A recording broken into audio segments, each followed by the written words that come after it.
Welcome to the first 3 chapters of Jaded, the first book in the Jaded duology by K.M. Robinson. Chapter 1, Jade. I have always been warned to stay away from Roan Diamond. He is the enemy. He's dangerous. But today, I will marry him. And it's not my choice. When I was 5 years old, my father challenged the commander. He tried to overthrow him and take power over the country, if you can call this a country. It's more like a large city, but the commander's father, being the power-hungry man that he was, wanted to call it a country, so a country it is called. After the war, the real country split into sections, each adopting a name, rules, and borders. The problem was that Aloysius Diamond was less of a leader and more of a dictator. His son Robert adopted his policies, and today we find ourselves in a precarious state of survival. My father, a politician and leader, tried to overthrow the commander to help set up a democracy, something none of our broken pieces of the country have seen in a long time. My father failed. But there would have been far too much of an uproar if the commander had killed my father, even if it seemed like an accident. No, my father's life was safe. Mine, however, was fair game. So now I stand before a mirror, my long dress swishing around my feet, waiting to be summoned. Brides wear white. I use tea to stain mine an off-white color. I refuse to be the bride they say I should be.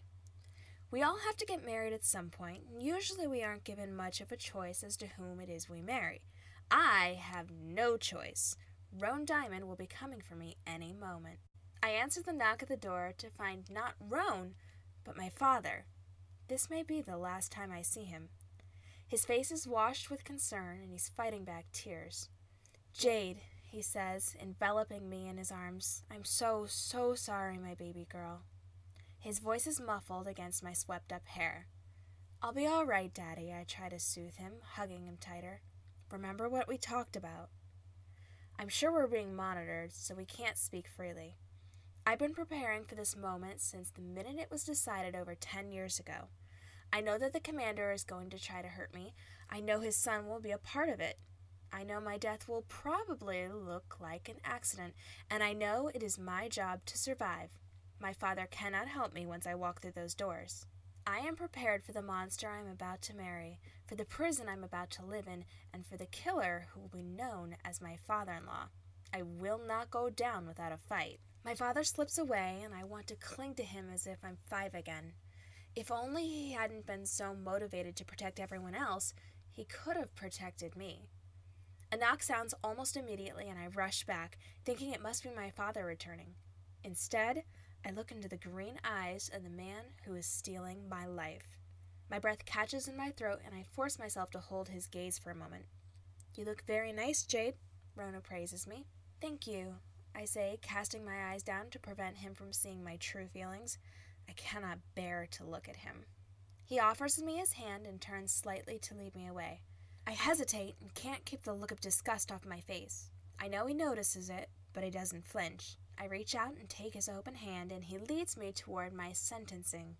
I am the most lovely convicted woman on death row ever. The ceremony is simple, led by the commander. Ordinarily, this would be an honor, to have our country's leader officiate a wedding. A few times a year, he does just that, surprising a few happy couples. Personally, I'd rather be locked in a cage with a rabid dog. It's a funny comparison because at the moment, the commander actually looks a bit like a rabid dog. Flecks of foam spit from his mouth as he speaks. I can feel the pent-up rage threaten to bite and latch onto me, but there's also something there that a rabid animal does not have, and that is the overwhelming sense of victory. He knows in this moment that he has won. My father shows no emotion, nor do I. He may have won, but we will not lend ourselves to his victory. He shall have no satisfaction from our reactions, and in that moment, I know what I must do. I glance at my father, and his eyes are trained on me. I'm changing the plan on him. I have to make him understand. I smile, a forced smile at first, but I let it morph into the smile he has known my entire life. He squints a touch before straightening his face. When I turn back to Roan, I lean in. My hands are in his, and I let my excited energy flow through them into his hands. I catch his eyes and let mine sparkle. Today is my wedding day, and I love this man. And I will make him believe it. He will know that I am in love with him, for that is how I will survive. Roan's eyes widen when he sees me lean in. His smile seems so genuine. I know it's nothing. It can't be. I will fight him with the very thing he isn't expecting. Adoration. We say our vows, and I clutch his hands in mine. When we turn, I loop my arm through his to leave. I catch my father's expression. His eyes narrow ever so slightly. If I hadn't spent years studying his face, I wouldn't have noticed it. I lean toward my new husband, moving my head to lean toward his arm. I can see the plan click in my father's mind, and he nods once in approval. I know he understands. Roan raises his free hand to rest on my hands, which are wrapped around his arm. My first instinct is to pull away, but I fight the urge and smile up at him. I will win him over if it's the last thing I do, and it will be the last thing I do should my plan fail. My new home is large, much larger than the home I lived in as a politician's daughter. I had no say in it. My new family-in-law designed it. This is as far from my taste as possible, and I have a feeling it was planned that way. I am supposed to feel alien in my new home. Are you hungry? Roan asks. No, I reply, eyes wandering the room. Then I think better of it. Actually, do you want me to make us something? I can do it, he says kindly. Come sit with me. He motions me over to the bar stool in front of the island in the kitchen. I sit and carefully arrange my skirt around me. He works quietly for a few minutes, pans clinking together, the only noise in the room. You looked very nice today, he says quietly, avoiding eye contact. Thank you. I cast my eyes down and blush. So did you. He smiles at me and I return it. His eyes linger for a moment too long, and suddenly I realize we are alone and married. I start, but the words stick in my throat. Roan, I'd like to take this slow. Get to know each other. Can we do that? Please let us do that. Please don't force me into anything. Jade, of course, I would never push you into anything. We don't know each other. I know that. We'll take our time. There's no pressure. He reaches for my hand, but instinctively I pull back from his touch. He flinches as I withdraw from him. Thank you, I say with breathless relief. Even if this is part of the trap to gain my trust, I don't care. He won't touch me tonight. Of course, Jade. I want you to feel comfortable here. I know this was never your idea, and I'm sorry you got forced into this, but we're here now, and we need to learn to get along. I know this takes time. You're very rational, I say as he slides a plate toward me. I pick up a fork and start moving the food around in front of me while resting my chin on my free hand. You seem pretty practical, too. I guess we're a good match. Who knew? I joke, looking up through my eyelashes at him. His eyes sparkle as he watches me. I might actually be able to pull this off. So, anyway, he says after he swallows, I'll take the spare bedroom. You can have the master. I've already got my things in the guest room. I nod. We may have to act like we're a couple out there, he jerks his head toward the outside, but in here, we can learn to be friends first. I think that's a good idea, I reply. So, tell me, what are you like, Roan? I'm just me, he says thoughtfully. I don't know. What do you want to know? Well, I think for a moment, what could I possibly use to my advantage here? You're 19, right? And I'm 18, so we're 1 year apart. What's one thing you learned in the extra year that could help me? Wow, he looks impressed. Going for the deep stuff right away, huh? I shrug. Might as well. We're going to be here a while, so why waste time on small talk? All right, then, he smirks. For a moment, he's lost deep in thought, but then his eyes flick back to me and catch my gaze. In my extra year, I have learned that other people will always make plans about your life, and there's nothing you can do but try to survive it. He smiles at me, but my blood runs cold. What does he mean? Like my father, with this marriage. He decided this for us, not us. But we're going to get through it together. I hope that's all he means. That's a good realization, Roan. We can't control others, but we can control ourselves. Exactly, he breathes, relieved I understand. I've also learned that if you don't eat fast enough, you lose your food. His fork lashes out and snatches the food from my plate. He pops it into his mouth and grins at me, wild-eyed. My jaw drops open and I try to speak, but it only comes out as a squeak. He darts for a second mouthful, but I wrap his hand with my own fork. Ow! he cries, shaking his knuckles. Hey, wife, play nice. Mind your own manners, husband, I chastise playfully. He goes back to eating off of his own plate, and I finish my own food. If this is what it will be like for a while, I can survive it. True to his word, Roan takes the guest room. I convince myself not to put a chair in front of my room door. I have to play the part. I can't show I was scared. Despite my nervousness, I manage to get a few hours of sleep. Morning comes quickly, and being an early riser, I am the first to step into the common living space. I move around the couch and wander over to the kitchen. I should cook for him, try to make an effort. Searching the room, I locate where everything has been stored and set to work making something edible. Good morning, Bird, Roan greets me as he steps into the kitchen. Bird? I question. Early bird, since you're up so early. Are you always up this early? He rubs his eyes. Oh, I giggle. Yeah, I'm a morning person. I take it you're not? No, I am. Just not as early as you, he corrects me. Notice how the sun is just starting to come up? That's what we call the actual start of the day. I guess I did get up earlier than usual. Are you hungry? I ask, setting a plate on the counter. Thanks. He slides into a seat and stands behind the island where he was standing the night before. You're a pretty good cook.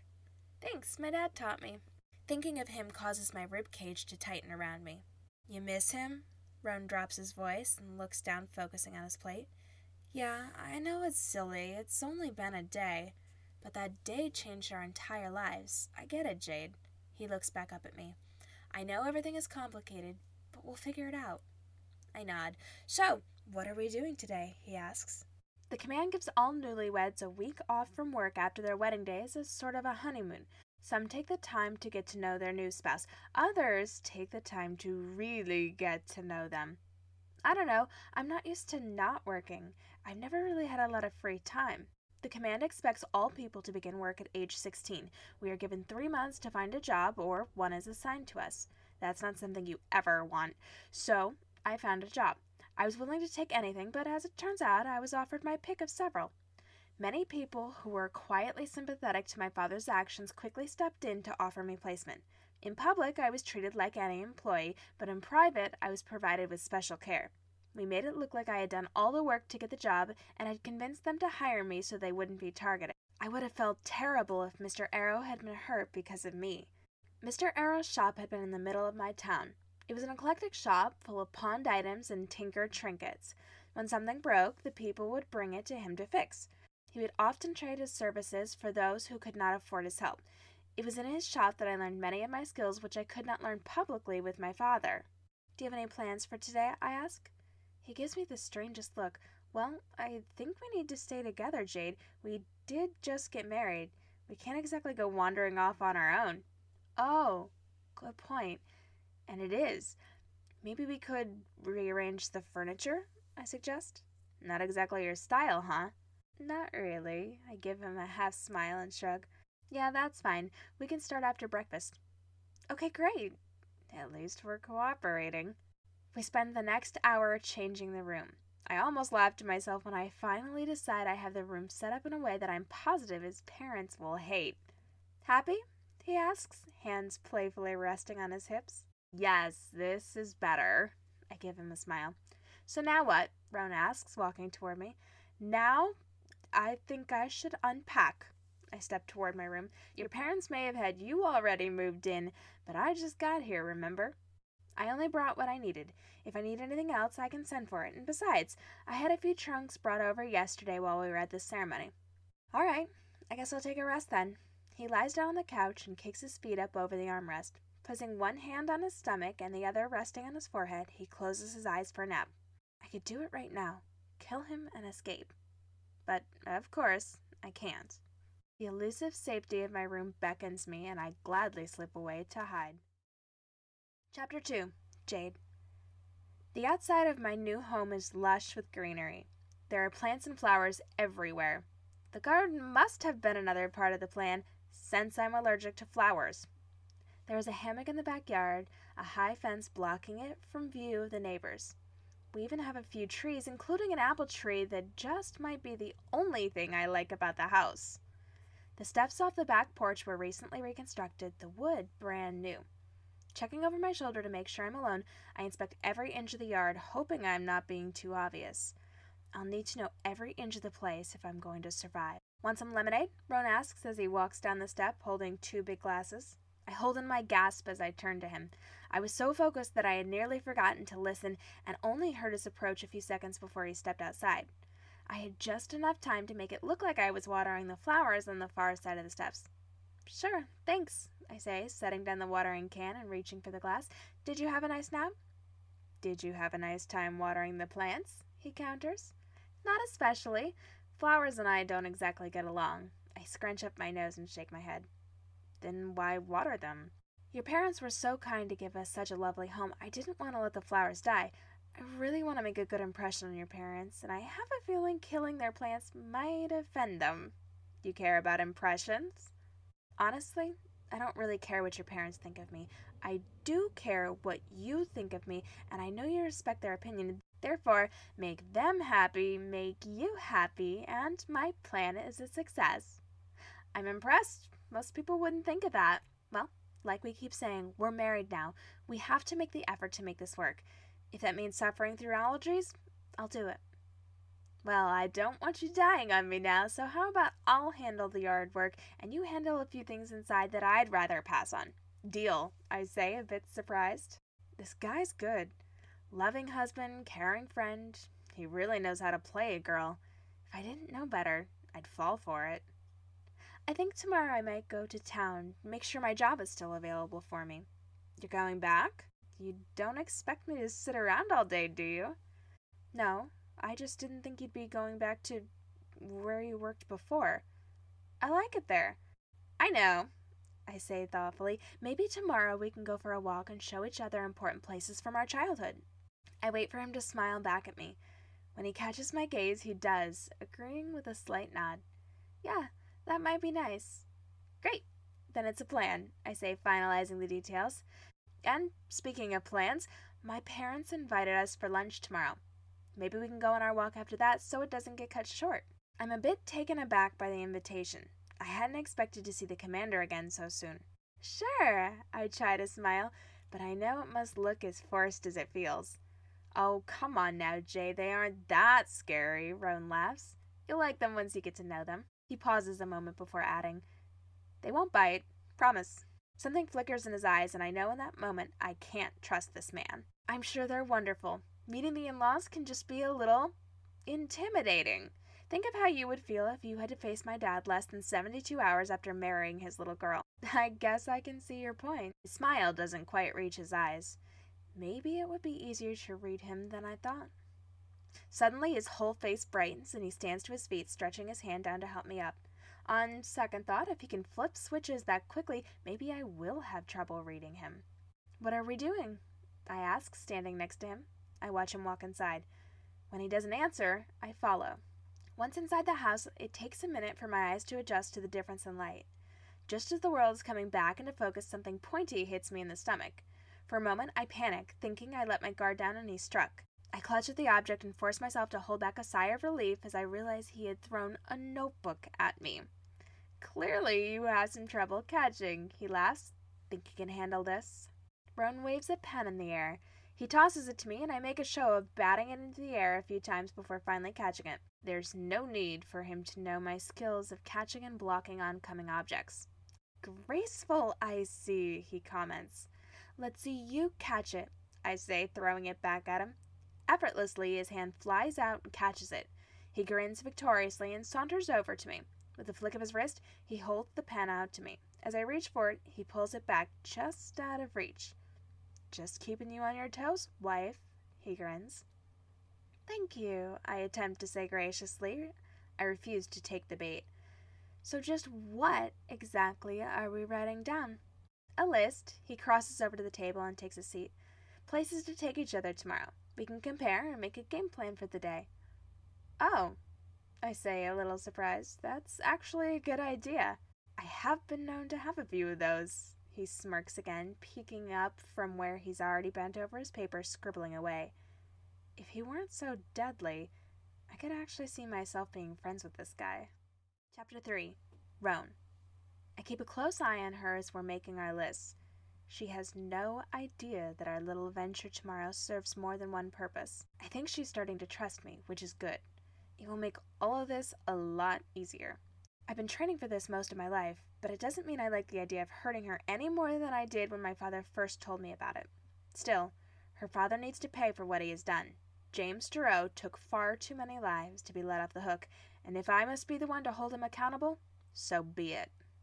Hey, I'm K.M. Robinson, author of Jaded, the first book in the Jaded duology, and I hope that you have enjoyed this live reading of the first 3 chapters of Jaded. If you would like to find out what happens to Jade and Roan and who may or may not survive, you can go to jadedinfo.kmrobinsonbooks.com to get your hands on a copy of the full book. I would love to hear what you think of Jade and Roan. So feel free to drop me an email or a direct message and let me know just how much you love this story and how you cannot wait for the sequel, which is coming out soon from Snowy Wings Publishing. Have a great day and stay inspired.